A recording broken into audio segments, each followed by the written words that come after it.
Random thoughts. In this video, I'm going to do the last video about the book, The East Africa Protectorate by Sir Charles Elliot. Now, Sir Charles Elliot is the guy who served as the Commissioner of British East Africa from 1902 to 1904.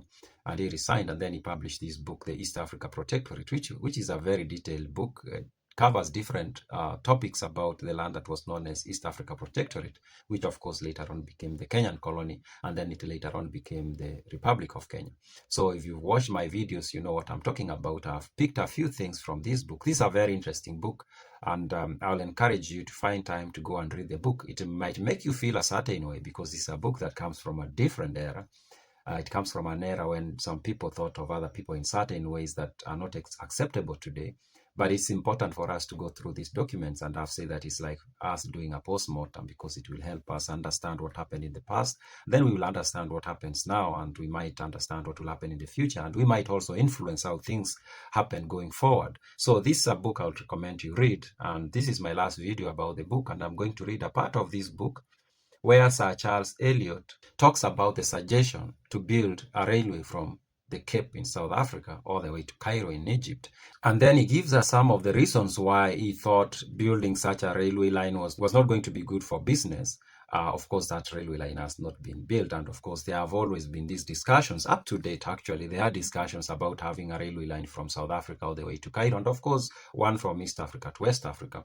I think today, the reasons he gives why that was not going to be a good idea, I think those reasons are no longer reasons, at least to a large extent, and I'm going to read that part. And he says, I am also told that Europeans from South Africa continue to arrive in large numbers and to bring money with them. The fact that East Africa is to be colonized from the south of the continent, if it proves to be a fact, is not without importance for the future of the country. It should tend to establish and develop trade in grain and vegetable between the East and the South, and it might have a powerful influence on the communication between Lakes Tanganyika and Victoria. Of course, during this time, early 20th century, late 19th century, there were also movement. While the British were coming to the East Africa Protectorate, there were also people coming from South Africa, especially the Boer farmers and some British who were first had settled in the southern part of Africa, were moving to East. There was such a huge population actually that moved from South Africa, and in fact, even in Kenya, there are places like Italia. I know that there was a large population of the Boer or the Afrikaners who settled there. So that's what he's talking about here.